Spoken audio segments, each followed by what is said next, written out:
Hello all students, it's your Dr. Homi Baba Junior Scientist exam preparation lecture for your biology chapter cells, tissue and nutrition.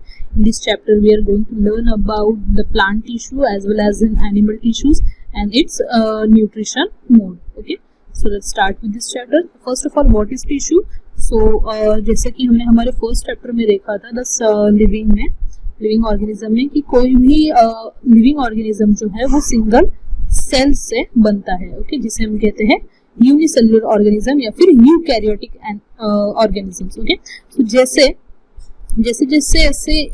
एक type के function करने वाले काफी सारे sales एक साथ आ जाए तो वो बनाते हैं ग्रुप ऑफ सेल जिसे हम कहते हैं टिश्यू. वो क्या बनाते हैं? ग्रुप ऑफ सेल बनाते हैं जिसे हम कहते हैं टिश्यू. और एक जैसे वर्क करने वाले, एक जैसे कैरेक्टरिस्टिक्स होने वाले काफी सारे टिश्यूज के ग्रुप अगर इकट्ठा आ जाए तो उससे बनते हैं ऑर्गन्स. ओके, और जब ऐसे सेम फंक्शन करने वाले ऑर्गन्स इकट्ठा आ जाए तो उससे बनता है ऑर्गन सिस्टम. ओके, तो क्या बनता है? ऑर्गन सिस्टम बनता है. ऑर्गन बनता है, उसके बाद ऑर्गन सिस्टम बनता है. तो आपको ये याद रखना है कि cell, group of cell, it is known as tissue. So group of cell it is known as tissue. So what are tissues? The specific specialized cells of the same type that perform a common function in the body, these are known as tissue. Okay, एकदम simple बात है. एक जैसा function करने वाले group of sales को हम tissue कहते हैं. ओके, उसके नेक्स्ट हम अभी चलते हैं प्लांट सेल्स में. प्लांट्स जो है वो उसके काफी सारे अलग अलग पार्ट्स है. प्लांट जो है वो एक लिविंग ऑर्गेनिज्म का ही एक टाइप है, तो उसमें भी काफी सारे सेल्स होंगे, काफी सारे टिश्यूज होंगे अलग अलग टाइप के जो अलग अलग फंक्शन करेंगे.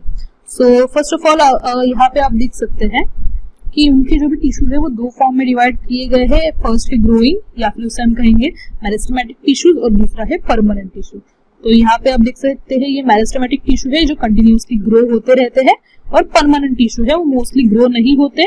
डेड टिश्यू भी उसका एक टाइप है और दूसरा और एक टाइप है. वो क्या टाइप है वो हम देखेंगे. First of all, हम देखते हैं मेरिस्टेमेटिक टिश्यूज. तो what are the meristematic tissues? These are the growing parts of plant, any plant. So this becomes the dividing tissue. ये डिवाइड होते जाते हैं जिसकी वजह से प्लांट्स की ग्रोथ होती है. इसे हम मेरिस्टेमेटिक टिश्यूज के नाम से जानते हैं. The composed of actively divided tissues, dividing cells responsible for the production of the cell. ये क्या करते हैं? कंटिन्यूअस डिवाइड होते जाते हैं, उसकी वजह से क्या होता है? न्यू सेल बनते जाते हैं. फॉर एग्जांपल ये एक मेरिस्टेमेटिक टिश्यू का एक पार्ट है, एक सेल है. ये क्या हो रहा है? डिवाइड हो रहा है और अपने जैसे ही दूसरे सेल बना रहा है. ओके, ये सेल भी क्या करेंगे? अगेन आगे डिवाइड होंगे और अपने जैसे दूसरे सेल बनाएंगे, जिसकी वजह से प्लांट की ग्रोथ जो है वो कंटिन्यूअसली होती जाएगी. इसके लिए इसे कहते हैं meristematic tissue, growing tissue. Okay, so उसके बाद इसकी कैपेसिटी क्या है? डिवाइड करने की कैपेसिटी है which are active throughout the life of the plant body. जब तक वो प्लांट का लाइफ पीरियड होता है, लाइफ स्पैन होता है, तब तक वो कंटिन्यूअसली डिवाइड होते जाते हैं.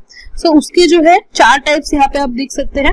सो फर्स्ट टाइप का एपिकल मेरिस्टेम जो कि अपाइकल यानी कि टॉप पे प्रेजेंट होता है. उसके बाद होता है ग्राउंड मेरिस्टेम, ये उसकी सेकेंड लेयर है. थर्ड होता है एपिडर्मिस एंड फोर्थ होता है एपिडर्मिस. उसमें जो है दो टाइप्स के एपिडर्मिस है यहाँ पे.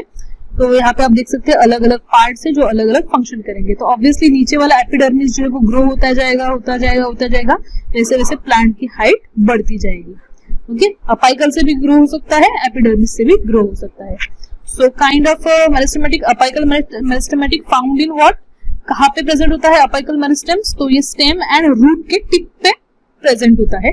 उसके बाद लैटरल मेरिस्टेम, ओके, ये कहाँ पे प्रेजेंट होता है? Sides of roots and stems. ये टॉप पे प्रेजेंट होता है, ये साइड्स में प्रेजेंट होता है. ये क्या करता है? इसका काम है इंक्रीज करना डायमीटर को, ओके, विड्थ को या फिर डायमीटर को, स्टेम एंड रूट्स की इंक्रीज करना. इसमें दो टाइप से, again vascular cambium and cork cambium. Okay, ये दो टाइप से. उसके बाद इंटरकैलरी मेरिस्टेम. ओके, ये जो सेकंड टाइप है इंटरकैलरी मेरिस्टेम, ये इसका काम क्या है? कहाँ पे प्रेजेंट होता है? ये यंग लीव्स एंड इंटरनोड्स में प्रेजेंट होता है. हमने क्लासिफिकेशन ऑफ प्लांट्स में देखा था लीव्स एंड इंटरनोड्स क्या होते हैं, वहां पे प्रेजेंट होता है. इसका काम क्या है? Responsible for the further lengthening of stem and leaves. Okay, आगे आगे स्टेम को एंड लीव्स को बढ़ने के लिए, ग्रो होने के लिए इंटरकैलरी मेरिस्टेम्स वर्क करता है। उसके बाद आता है परमानेंट टिश्यू। तो यहाँ पे आप देख सकते हैं tissues that attain their mature form and perform specific function. ये मैच्योर्ड फॉर्म में होते हैं। इसमें दो टाइप्स है, simple permanent tissue and complex permanent tissue. ये हम देखते हैं क्या है। सो फर्स्ट उसमें भी टाइप्स है लेयर्स की। तो एपिडर्मिस लेयर से ये स्टार्ट होता है। The outermost layer of the primary plant's body covered with leaves, flowers, flower parts, roots, seeds, terms and roots. Okay, जो भी आपके प्लांट का आउटर कवरिंग होता है ब्राउनिश कलर का, वो होता है आपके परमानेंट टिश्यू का layer. Generally only one layer thick with the cuticles. Okay, cuticles जो है वो आपके किसी भी प्लांट की या फिर किसी भी सेल की, प्लांट सेल की आउटर कवरिंग होती है, उसे क्यूटिकल कहते हैं। सो उससे बना हुआ होता है परमानेंट टिश्यू, क्यूटिकल से बने हुए होते हैं। Composed mostly of unspecialised cells, either parenchyma and और स्कैलेन्काइमा। तो स्कैलेन्काइमा या फिर पैरेन्काइमा दोनों में से कोई भी एक सेल से बना हुआ हो सकता है, या फिर दोनों ही सेल से वो बना हुआ हो सकता है। दोनों भी सेल्स उसमें फंक्शनिंग करते हैं। So it contains trichomes and stomatas and bulliform cells. Okay, in green grass. तो यहाँ पे आप देख सकते हैं ये एपिडर्मिस लेयर का और जूमिंग आप देख सकते हैं। ये देखिए आप ऊपर देख सकते हैं, ये है क्यूटिकल्स एंड नीचे की भी जो कवरिंग है वो क्यूटिकल्स है। यहाँ पे आपके स्टोमाटास है as well as guard cell उसे कहा जाता है। स्टोमाटास को गार्ड सेल कहा जाता है, जो कि इवेपोरेशन ऑफ वाटर होने से रोकते हैं, उसका प्रिवेंशन करते हैं, इसलिए इसे गार्ड सेल कहा जाता है। उसके बाद हमारे लिए इंपॉर्टेंट जाइलम एंड फ्लोएम है। वो स्ट्रक्चर क्या है, उसका वर्क क्या है, वो हम देखेंगे। सो यहाँ पे आप देख सकते हैं पैरेन्काइमा, जो कि आउटर लेयर, जैसे मैंने बोला किसी भी सेल का आउटर लेयर जो होता है वो पैरेन्काइमा होता है। इसे ही हम cell wall, okay, the thin primary cell wall is known as parenchyma. तो इसमें दो टाइप्स है, chlorenchyma. So chlorenchyma a specialised parenchyma tissue found in the green part of the shoot and perform photosynthesis. ये भी shoot का ही form है, but ये आउटर कवरिंग है जिसे हम सेल वॉल कहते हैं। ये जो है वो ग्रीन पार्ट में प्रेजेंट होता है। क्लोरेन्काइमा ग्रीन पार्ट में प्रेजेंट होता है शूट के, जो फोटोसिंथेसिस करने में वर्क करता है। Okay, so differentiate from parenchyma cell and are alive at maturity. अगर ये मैच्योर भी हो जाए तो भी ये अलाइव ही रहता है, डेड नहीं होता है। इसका काम है सपोर्ट एंड इलास्टिसिटी, उसके स्टेम के सरफेस को and as well as leaf veins को सपोर्ट देना एंड इलास्टिसिटी देना, as well as segregation. Okay, so sclerenchyma next उसका टाइप है। स्कैलेन्काइमा सेल क्या है, नॉन लिविंग सेल है। जैसे कि मैंने कहा डेड सेल होते हैं, इसे हम डेड सेल कहते हैं, जिसमें कि प्रोटोप्लाज्म जो है वो खत्म हो जाता है, कम पड़ जाता है जब वो मैच्योर होता है। जैसे जैसे प्लांट ग्रो हो रहा है वैसे वैसे वो मैच्योर हो रहा है। तो उसमें जो भी स्कैलेन्काइमा होता है वो नॉन लिविंग सेल या फिर नॉन लिविंग टिश्यू माना जाता है। तो it have a thick lignified secondary walls. तो ये भी एज अ सेल वॉल ही काम करता है। इसका काम क्या है, स्ट्रेंथ देना, सपोर्ट देना प्लांट को, एज वेल एज इलोंगेशन करना, यानी कि प्लांट को मैच्योर करना, ग्रो होने में हेल्प करना। तो इसके भी दो टाइप्स है, स्क्लेराइड्स और स्टोन सेल्स कहते हैं, और दूसरा है फाइबर सेल्स। तो यहाँ पे आप देख सकते हैं ये फाइबर सेल्स है एंड ये स्क्लेराइड्स है। तो इनका काम है सपोर्ट देना एंड स्ट्रेंथ देना। इसके लिए वो नॉन लिविंग यानी कि डेड टिश्यूज के फॉर्म में प्रेजेंट होते हैं। उसके बाद कॉम्प्लेक्स परमानेंट टिश्यू है। ये थे सिंपल परमानेंट टिश्यू, अब ये complex permanent tissue. So vascular tissue इसमें फर्स्ट टाइप है, specialised for long distance transport of water and dissolve substance.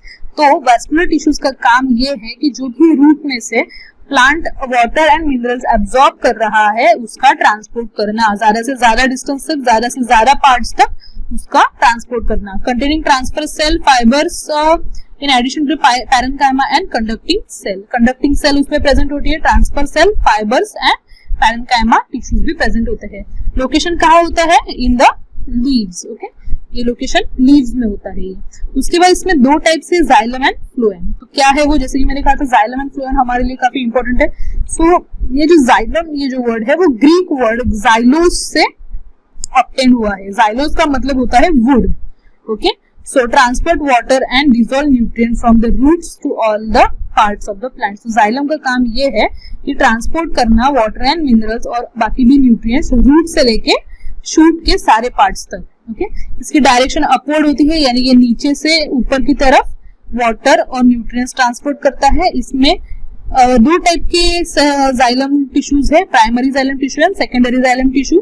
So primary xylem tissue differentiate from the procambium in the apical meristem and occurs throughout the primary plant body. ये सारे plant primary plant body में जितने भी parts होते हैं उसमें सब में ये होता है, as well as apical meristem में भी प्रेजेंट होता है. दूसरा है secondary xylem, differentiates from the vascular cambium and it's commonly called wood. Okay, secondary xylem को हम वुड कहते हैं. तो ये है उसका हम कह सकते हैं कि स्ट्रक्चर है उसका. यहाँ पे आप देख सकते हैं ये जो सेंटर से है पिंकिश, डार्क पिंकिश कलर, ये जो है वो पैरेन्काइमा प्राइमरी जाइलम है. उसके बाद जो लाइट पिंकिश है वो सेकेंडरी जाइलम है. ब्लूइश में वापस phloem and secondary phloem outer side, वो क्या है वो हम देखेंगे. ओके, तो अभी जाइलम में जो है जाइलरी एलिमेंट्स प्रेजेंट होते हैं. ओके, वो क्या है? सो ट्रैचिया एंड वेसल एलिमेंट्स. तो ट्रैचिया जो है वो water conductor, only and only water conductor conduction करता है सेल्स तक. ओके, वो किसमें प्रेजेंट होता है? Woody and non flowering plant में प्रेजेंट होता है. ओके, जाइलम का जो भी ट्रैचिया ये एलिमेंट है वो सिर्फ woody and non flowering plant में प्रेजेंट होता है, जो कि only and only water conduct करता है. एंड वेसल एलिमेंट जो है वो किसमें प्रेजेंट होते हैं? सेवरल ग्रुप्स ऑफ प्लांट्स में प्रेजेंट होते हैं, अलग अलग टाइप्स के प्लांट्स में, as well as angiospermic plants में भी प्रेजेंट होते हैं. Both are elongated, dead and maturity magnified secondary cell walls. Okay, ये क्या प्रोवाइड करते हैं? सेल वॉल प्रोवाइड करते हैं, क्योंकि डेड एंड मैच्योर होते हैं, इलोंगेटेड होते हैं. ओके, उसके बाद होता है आपका फ्लोएम. फ्लोएम का जैसे कि यहाँ पे आप देख सकते हैं, इसमें भी दो टाइप से, primary phloem and secondary phloem. So ये Greek word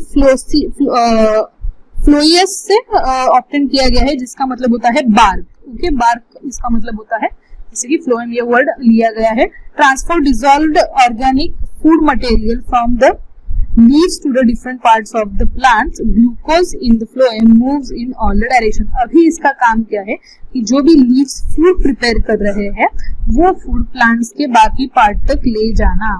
okay, as well as glucose भी बनाते हैं लीव्स फोटोसिंथेसिस की मदद से, तो वो भी प्लांट के बाकी पार्ट्स में, बाकी डायरेक्शंस में ले जाना. तो इसमें भी दो टाइप्स है, primary phloem and secondary phloem. Primary phloem का काम क्या है? ये differentiated from procambium and extend throughout the primary body of the plant. ये प्राइमरी बॉडीज में हर जगह फैले हुए हैं प्लांट के. एंड सेकेंडरी फ्लोएम जो है वो वैस्कुलर कम्बियम से डिफरेंशिएट हुआ है. ओके, ये जो है वो इनर लेयर है. Okay, secondary phloem inner layer है एंड प्राइमरी फ्लोएम जो है वो आउटर लेयर है. सो इसमें एक पार्ट इंपॉर्टेंट है, वो है सेवियर ट्यूब एलिमेंट्स. जैसे कि यहाँ पे हमारा था ट्रैचिया एंड वेसल एलिमेंट्स, वैसे ही फ्लोएम में सेवियर ट्यूब एलिमेंट्स है. Okay, so main conducting cell walls of phloem है, ये मेन कंडक्शन करती है. नॉन न्यूक्लिएटेड है एंड इलोंगेटेड है. Uniformly thin wall with the end walls formed from the sieve plates. Okay, sieve tubes elements are attached end to form the sieve tubes. तो यहाँ पे आप देख सकते हैं ये सीव्यूर ट्यूब है, तो जिसका अंदर जो है यहाँ से कंडक्शन होता है. ये पोर की प्लेट्स दिख रहे हैं आप लोग, जिसमें काफी सारे होल्स हैं. ये होल्स जो है वो काफी माइनर साइज में प्रेजेंट होते हैं, जिससे कि प्यूरिफिकेशन होके जो भी न्यूट्रिएंट एंड वाटर है वो कंडक्ट हो सके, फूड कंडक्ट हो सके बाकी प्लांट्स तक. ओके, ये न्यूक्लियस है. उसके बाद यहाँ तक हमने देखा, ये काफी ज्यादा इंपॉर्टेंट पार्ट था प्लांट टिश्यूज के लिए. अभी हम स्टार्ट करेंगे एनिमल टिश्यूज. तो यहाँ पे आप देख सकते हैं एनिमल टिश्यूज में काफी डिफरेंट टाइप्स के टिश्यूज आपको दिखने के लिए मिलेंगे. ओके, सो एडिपोज टिश्यूज है, कार्टिलेजेस है, कनेक्टिव टिश्यूज है, मस्कुलर टिश्यूज है, एपिथेलियल टिश्यूज है, ब्लड टिश्यू सबसे इंपॉर्टेंट है, बोन टिश्यूज है, नर्वस टिश्यूज है. ओके, सो ये क्या है, कहाँ प्रेजेंट होते हैं वो हम स्टार्ट करते हैं. सो एनिमल टिश्यूज में connective tissue. Okay, first of all connective tissue में काफी सारे टाइप्स है. एरियोलर्स है, adipose tissue, ligaments, tendons, cartilages, blood and bone, ये सारे जो है वो कनेक्टिव टिश्यू में आते हैं. सो आप जैसे कि सुन सकते हैं कनेक्टिव टिश्यू, ये वर्ड डिनोट करता है कनेक्शन. ओके, ये क्या करते हैं? मोस्टली बॉडी के अलग अलग पार्ट्स को कनेक्टेड रखने में हेल्प करते हैं. ओके, एपिथेलियल टिश्यू जो है वो स्किन रिलेटेड टिश्यूज है. सिंपल स्क्वामस टिश्यू है, उसके बाद स्ट्रैटिफाइड स्क्वामस है, कॉलमिनल है. ओके, सिलिएटेड है, क्यूबॉइड है एंड ग्रैनुलर है. ये सारे एपिथेलियल टिश्यूज के टाइप है. मस्कुलर टिश्यूज में स्मूथ, कार्डियक एंड स्केलेटल, ये 3 टाइप के टिश्यूज आते हैं। लास्ट है आपका नर्वस टिश्यू, ये काफी इंपॉर्टेंट है, वो आपके कोऑर्डिनेशन में मदद करता है।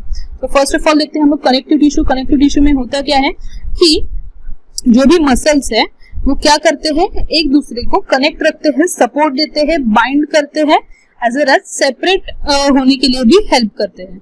ओके, इसको दूसरे टिश्यूज को एंड ऑर्गन्स को एक दूसरे से सेपरेट रखने के लिए मदद करते हैं। So these tissues are hard as a bone and has a fluid like structure as of blood. So इसमें हार्डनेस होती है बोन जैसी एंड फ्लूइड भी प्रेजेंट होता है ब्लड जैसा।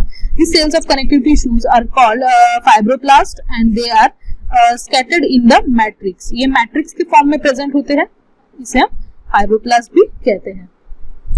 So this matrix is called intercellular matrix or extracellular matrix depending on its हम कह सकते हैं लोकेशन। ओके, अगर वो इनर साइड है तो इंटरसेल्युलर मैट्रिक्स और अगर वो बाहर की साइड है तो extracellular matrix.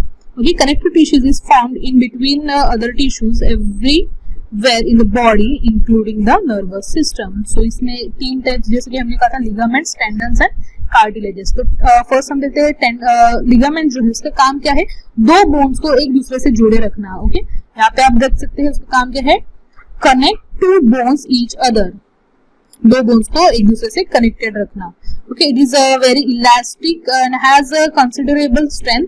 Ligaments contain very little matrix. Okay, ligaments में काफी कम मैट्रिक्स प्रेजेंट होती है जो दो बोन्स को इकट्ठा जोड़े रखने के लिए हेल्प करता है। दूसरा है टेंडन्स का help to connect muscles to bone. Okay, ये टेंडन्स का काम क्या है, बोन्स को मसल से कनेक्टेड रखना। ओके, इसमें जो है, इसमें भी लिमिटेड फाइब्रिलिटी फ्लेक्सिबिलिटी होती है एंड फाइब्रस टिश्यू जो है उसकी स्ट्रेंथ भी ज्यादा होती है।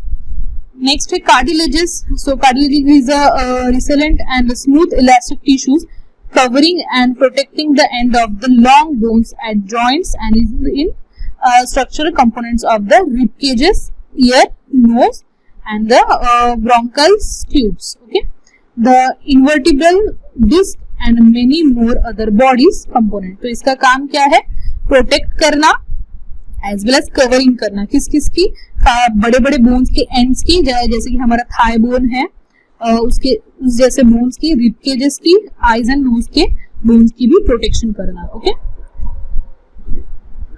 तो यहाँ तक था हमारा फर्स्ट कनेक्टिव टिश्यू के 3 टाइप्स। उसके बाद आता है हमारा एपिथेलियल टिश्यू। तो यहाँ पे आप देख सकते हैं स्क्वैमस है, क्यूबॉइड्स है। स्क्वैमस एक सिंगल शीट है, क्यूबॉइड जो है वो स्फेरिकल फॉर्म में अलग अलग लेयर्स है। उसके बाद कॉलमन टिश्यू जो है वो स्क्वैमस एंड दूसरे टिश्यूज को कनेक्ट किए रखता है।